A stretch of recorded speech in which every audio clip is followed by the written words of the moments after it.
ओम साई राम जी, प्रणाम है आप सबको। आप सबके हृदय में बसे हुए साईं को मेरा नमन है, अभिवादन है, आलिंगन है। उम्मीद करती हूँ आप सब लोग खुश होंगे, स्वस्थ होंगे और मस्त होंगे। कहते जब कोई आपको दुख देता है तो आप उसका कारण क्या बनाते हो? क्या इसने मुझे दुख दिया, इसने मुझे कष्ट दिया, इसने मेरे साथ अपमानजनक बातें की, मुझे अपशब्द बोले, हम उसको बुरा कहलाते हैं, कह देते हैं। दूसरा, हमें किसी ने भी कुछ कहा, हम अपने आप को संभालने की कोशिश करते। दोनों में से इजी क्या है? खुद को संभालना। देखिए, एक व्यक्ति की अगर आदत है हर बार किसी की कमियों को ढूंढना, हर बार किसी ना किसी वजह से कोई ना कोई कमी को ढूंढ लेना, अगर एक व्यक्ति की आदत है तो आप क्या करोगे? उस समय आप क्या करोगे? क्या रोज रोज उसके इस प्रकार के व्यवहार से अपने आप को दुखी करोगे, या अपने आप को खुश करने की या सुखी रखने की कोई एक नई स्ट्रैटेजी सीख लोगे? क्या करोगे? अब सामने वाला का काम है। देखिए, जो जिसके पास है वो वही देता है। प्रेम होगा, प्रेम देगा। गालियां होगी, गालियां देगा। ऐसा ही है। अपमान उसके भीतर है,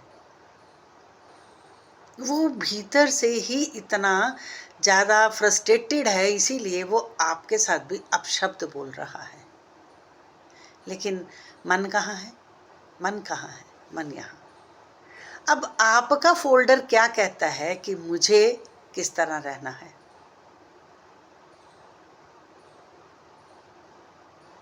आपका मन क्या कहता है? अब आपने यहाँ से अगर उसी बात को लेकर भीतर ले जाते हो, अपने अंदर जाकर कुढ़ते रहते हो, कल्पते रहते हो, खींचते रहते हो,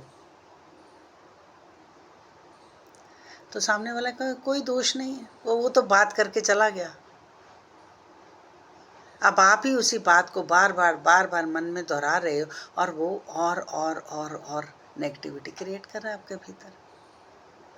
जब आप इन सब बातों को छोड़ देते हो और अपने आप को स्ट्रॉन्ग कर लेते हो, तो आपको कोई भी किसी की बात आपके भीतर जाकर घुस कर आपको तंग नहीं करती।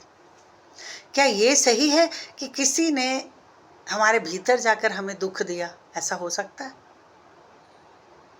हाँ का जवाब जरूर देना कि ऐसा हो सकता है कि कोई हमारे अंदर घुसकर हमें तंग करे? नहीं हो सकता ना। जब तक हम नहीं चाहेंगे तब तक कोई हमें तंग नहीं कर सकता। अब जिसका जो स्वभाव है वो तो हम बदल नहीं सकते।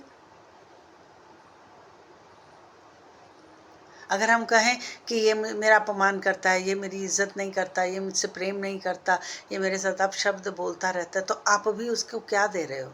नेगेटिव एनर्जी दे रहे हो। ये मेरे साथ बोलता नहीं, ये मेरे साथ बैठता नहीं, ये मेरे साथ गंदा व्यवहार करता है, ये मुझे ये नहीं करता, ये मुझे वो नहीं करता। अगर आप इन्हीं बातों को छोड़कर आप बोल दो ना, ये शुद्ध आत्मा है, अब ये बोलना शुरू कर दो, ये मुझे बहुत प्रेम करता है, मुझसे नहीं हो पाता। हे ईश्वर, मुझे इतनी शक्ति दो कि मैं भी इससे उतना ही प्रेम करूं। आप देखना, सामने वाला खुद ब खुद बदलने लगता है। वो आपके बगैर एक पल रह नहीं सकता।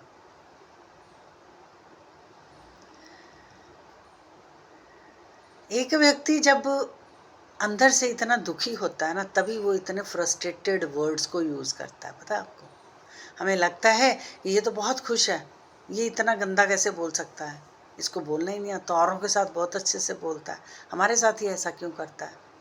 उसका कारण ये है, आपकी एनर्जी उसकी एनर्जी के साथ मैच नहीं कर रही। उसे मैच करने के लिए आपको या तो उसके लेवल पे ऊपर जाना होगा, या फिर उसकी अगर एनर्जी यहाँ है तो आपको भी नीचे आना होगा। तो हम क्या करेंगे? हम क्यों नीचे आए? हम क्यों नीचे आए?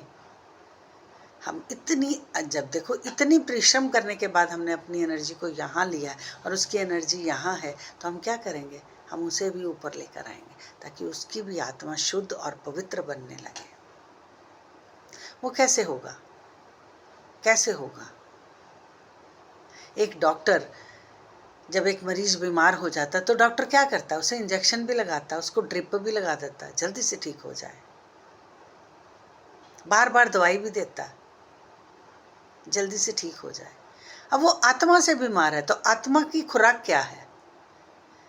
शरीर की खुराक तो है कि दवाइयाँ दे दी तो ठीक हो गया। अब आत्मा की खुराक क्या है? बीमार तो वो आत्मा से है ना, शरीर से थोड़ी है। जब उसकी आत्मा इतनी प्रबल हो जाती है, इतनी स्ट्रांग हो जाती है, इतनी प्रेम से भर जाती है, तो वो फिर प्रेम ही बांटेगा। तो आपके पास अगर वो सब चीज़ें हैं तो आप उसमें डालनी शुरू करो, अच्छी अच्छी एनर्जी उसके अंदर डाल दो। जो लाइनें आप ये बोलते हो, मेरे तो बच्चे बड़े गंदे, मेरे तो बच्चे बड़े गंदे, मेरा तो कहना ही नहीं मानता, मेरा फलाना बड़ा माड़ा है ना, ऐसे बोलते हैं ना हम लोग। जब आप ऐसी बातें करोगे तो सामने वाले की जो एनर्जी है आत्मा की, वो और कम होती है, सिकुड़ती जाती है। आपने 2 को बोला, 2 ने 4 को बोला, 4 ने 8 को बोला, उसकी एनर्जी और कम हो जाती है जिसके बारे में आप बात कर रहे हो। अगर आपने अपनी आत्मा को ऊपर उठा लिया है, आपकी एनर्जी हाई फ्रिक्वेंसी पर है, तो आप क्या करोगे? आप उसे भी ऊपर लेकर आने की कोशिश करो, उसकी भी एनर्जी को हाई फ्रिक्वेंसी में ले जाओ, ताकि आपका और उसका लेवल एक हो जाए। जब एक लेवल के लोग होते हैं ना, तो उनकी बातें भी एक हो जाती हैं। ऐसे होता है कि नहीं? अब प्राइम मिनिस्टर के साथ चपड़ासी बैठ सकता है? बताओ मुझे। छोटा सा उदाहरण है। एक प्राइम मिनिस्टर होगा, उसके साथ क्या पियून बैठ सकता है? नहीं बैठ सकता। उसके साथ कौन बैठेगा? उसके साथ प्राइम मिनिस्टर ही बैठेगा, चाहे किसी भी देश का हो। वो छोटे व्यक्तियों के साथ नहीं बैठ सकता, उसकी वो फ्रिक्वेंसी नहीं, उसकी वो एनर्जी नहीं है। उसी तरह एक आत्मा अगर अप है, दूसरी नीचे है, तो उन दोनों का आपस में मेल नहीं होता। अगर आपको मेल बनाना है कि हमारा घर, हमारा परिवार, हमारे बच्चे हमारा कहना माने, उसके लिए आपको अपनी एनर्जी के हिसाब से दूसरे की एनर्जी को भी ऊपर करना है।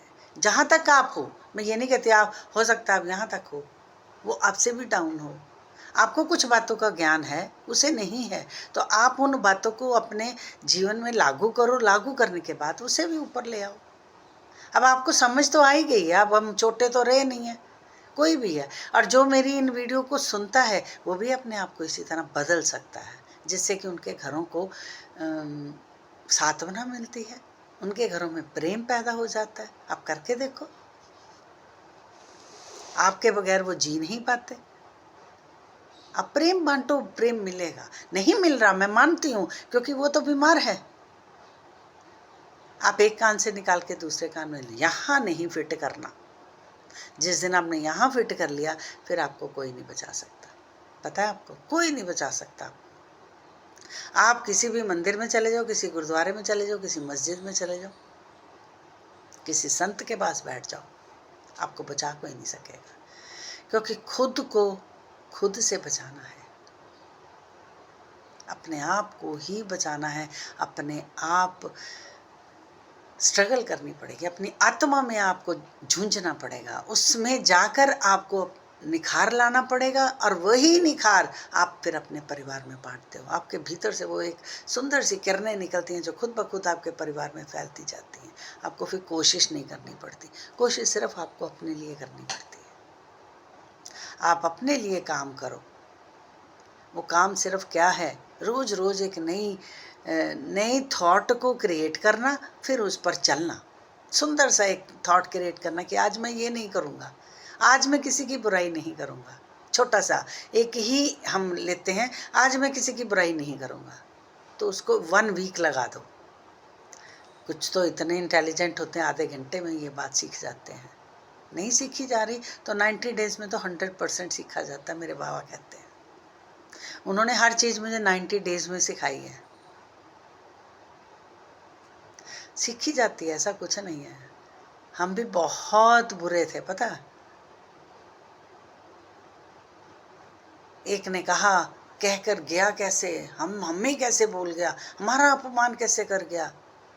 अब हम कहते हैं कर गया, कोई बात नहीं, हमारा नहीं किया उसने, हमारे भीतर बैठे हुए ईश्वर का किया है।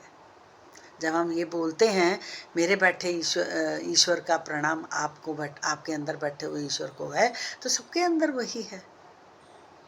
तो पता है आपको क्या है, मैं छोटी सी एक बात करके इस वीडियो को ख़त्म करती हूँ क्योंकि ये लंबी हो जाती है। आपके भीतर जो बैठा हुआ ईश्वर है ना, आप नहीं बोलते, मैं जानती हूँ, नहीं बोलते हो, चुप करके चले जाते हो, लेकिन आपके अंदर बैठा हुआ ईश्वर परेशान हो जाता है। फिर जब उसका वो जब हिसाब लेने पे आता ना, तो आपसे संभलता नहीं है। इसलिए बोलते समय, सोचते समय, विचार लाते समय 10 बार सोचो, एक बार नहीं 10 बार। वो नहीं बोल रहा कोई बात नहीं, लेकिन उसके भीतर का जो ईश्वर है वो आपको दंड देता है। कहानी लंबी हो जाएगी, आपको इसी में ही बताती हूँ छोटी सी एक बात। एक संत थे, वैश्य के साथ, वैश्य आगे आगे थे, उनके पीछे पीछे उनके चेले थे। वैश्य चल रही थी, बारिश बहुत तेज से आ रही थी तो वैश्य ने छप छप छप छप करके चली, तो संत के कपड़ों पर, नहीं, संत चल रहे थे और संत जब बारिश में चल रहे थे तो छप छप की आवाज़ आई और उस छप छप से जो पानी निकला, जो छींटे निकले, वो उस वैश्य के कपड़ों पर, वाइट उसने जोड़ा पहना हुआ था, उस पर जाकर छींटे गिर गए। अब जो वैश्य के साथ एक बंदा था, जो उसके आज्ञाकारी लोग होते हैं, जोर से एक दबक से थप्पड़ मारा और कहा कि ये तुमने क्या कर दिया है। संत कुछ नहीं बोले, आगे चले गए। ये है संतों की प्रवृत्ति, कुछ नहीं बोले, आगे चले गए। संतों के साथ जो साधु और लोग थे, उनके शिष्य, उन्होंने कहा गुरुजी आप कुछ नहीं बोले। कहते कोई बात नहीं, जो उसके पास था उसने दिया, जो मेरे पास है वो मैं दूंगा। अब आगे निकल जाते हैं।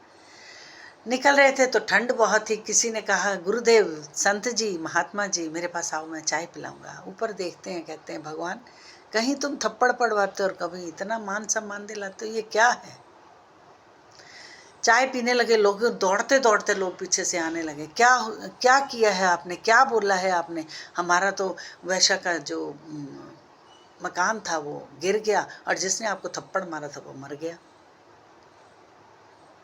उसी छत के नीचे आकर मर गया। तो उन संत ने क्या कहा, वो उसका यार था, उसने मुझे थप्पड़ मार दिया, मैंने जब उस पर छट्टे मारे तो। कहता मेरे यार को गुस्सा आया, उसने उसे मार दी, इस दुनिया से उठा लिया, मेरा क्या कसूर है, मेरा कोई कसूर नहीं है। कहते उसके यार को गुस्सा आया तो उसने मुझे थप्पड़ मार दिया, मेरे यार को गुस्सा आया, उसने इस धरती से उठा दिया। भीतर बैठा ईश्वर जब दंड देता है ना, समझ नहीं आता। इसलिए सोच समझ कर विचारों को यूज करो। सोचो में भी सोचो कि मैं सोच क्या रहा हूं। जहां आपको गलत सोच आए वहीं अपने आप को रोको, रोक कर अपना नाम पुकारो और कहा क्या सोच रहा है, ये गलत है। आप देखना, ये प्रैक्टिस करते जाओ, 8-10 दिनों में ही आपके अंदर परिवर्तन आना शुरू हो जाएगा। ओम साई राम। प्रणाम है आप सबको। आप सबके भीतर बसे साईं को मेरा नमन है, अभिवादन है, आलिंगन है। उम्मीद करती हूँ आपको बहुत अच्छा लगा होगा। अगर ये एपिसोड आपको अच्छा लगा है तो प्लीज़ लाइक शेयर करके बहुत सारे लोगों को जागृत करें, ताकि वो अपने आप को सुधारने में कोशिश करें।